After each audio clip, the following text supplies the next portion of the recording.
Monday. What is the president's plan? What are he and the First Lady doing when they leave Washington? At any point did the president think maybe this deal will not be reached on his watch?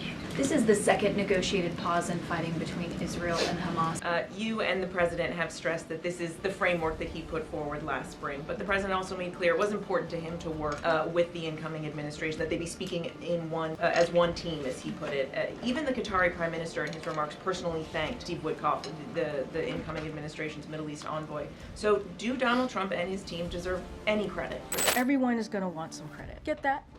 That's how this goes when something good happens. Not unusual. It is not unusual at all. What I can say is the president got it done. What I could also say is that, and you said it in your question to me, is that there was a framework that was, and it was put forward by the president back in May.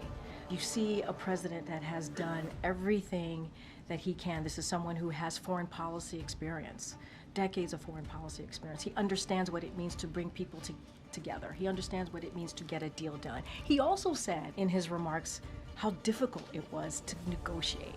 Negotiating is incredibly hard, and this wasn't easy. Does he have any plans to talk to the families of the hostages, or has he talked to them today? So as you know, the president and this administration has been in regular touch with the hostages' family, and have obviously always communicated with them that how much we're with them and the work, everything that we're doing to try to bring their loved one home.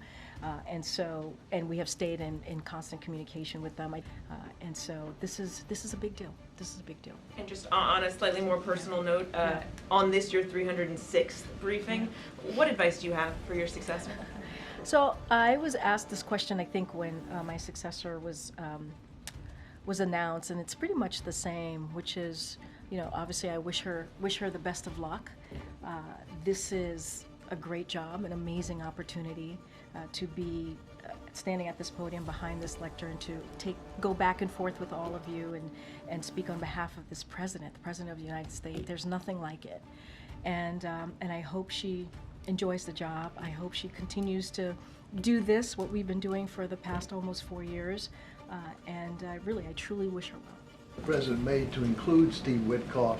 How did that come about? Look, that is, I'm not gonna, this goes back to what the president said right after the election. A peaceful transfer of power. Again, something that he didn't get 4 years ago. And wanting to make sure that we had an effective, efficient transition. That's what it looks like. The president is basically leading by example. That's what he's doing.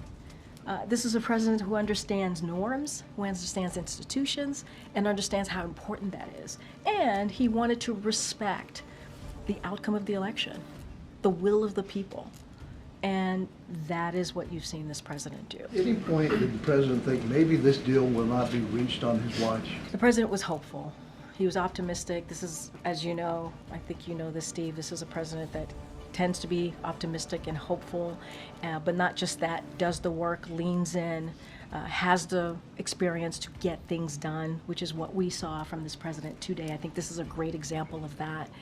This is the second negotiated pause in fighting between Israel and Hamas. The first, as you know, was reached more than a year ago in November 2023. Fighting then resumed just a few weeks later. So what confidence does the U.S. have that this time will be different? We're going to have confidence, right? I think it's important.